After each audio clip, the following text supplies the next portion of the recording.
প্যান্টের বেল্ট খুলে পুলিশকে মার, ভয়ঙ্কর ঘটনা। এই রাজ্যে চলছেটা কি ভাবতে পারছেন? কর্তব্যরত পুলিশ কর্মীকে প্যান্টের বেল্ট খুলে মারল 4 যুবক। চূড়ান্ত বিশৃঙ্খলার শহর শিলিগুড়িতে। রাতের শিলিগুড়ি শহরে প্যান্টের বেল্ট খুলে এক কর্তব্যরত ট্রাফিক কনস্টেবলকে পেটানোর অভিযোগে গ্রেপ্তার 4 জন। শিলিগুড়ি জংশন এলাকায় ঘটনাটি ঘটে। বেল্টের বাকেলের আঘাতে মাথায় গুরুতর চোট পান ওই পুলিশ কর্মী। প্রধাননগর থানার পুলিশ সূত্রে জানা গিয়েছে, ধৃতদের মধ্যে বিশাল দাস, অর্জুন মাহাতো ও অজয় মাহাতো পুর নিগমের 5 নম্বর ওয়ার্ডের বাসিন্দা। রামদেব মাহাতো নামে অপর অভিযুক্তের বাড়ি কালিয়াগঞ্জে।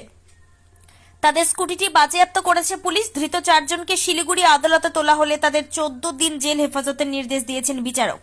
পুলিশ সূত্রে জানা গিয়েছে, রাতে রাস্তার মাঝখানে মদ্যপ অবস্থায় স্কুটি দাঁড় করিয়ে অসভ্যতা করছিল ওই 4 যুবক। সেই সময় দায়িত্বরত এক ট্রাফিক কনস্টেবল এক সিভিক ভলেন্টিয়ারকে সাথে নিয়ে তাদের সরাতে গেলেই বচসা বেঁধে যায়।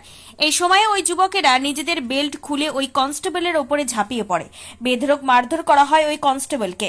বেল্টের আঘাতে ওই পুলিশ কর্মীর মাথা ফেটে যায়।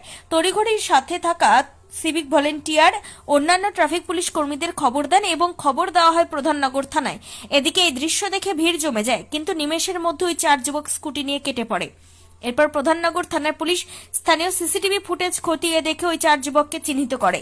এরপর শুরু হয় অভিযান। ধরা পড়ে যায় 4 অভিযুক্ত।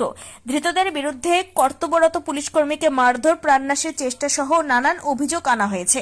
ধৃতদের শিলিগুড়ি আদালতে তোলা হলে আদালত তাদের 14 দিনের জেল হেফাজতের নির্দেশ দিয়েছে।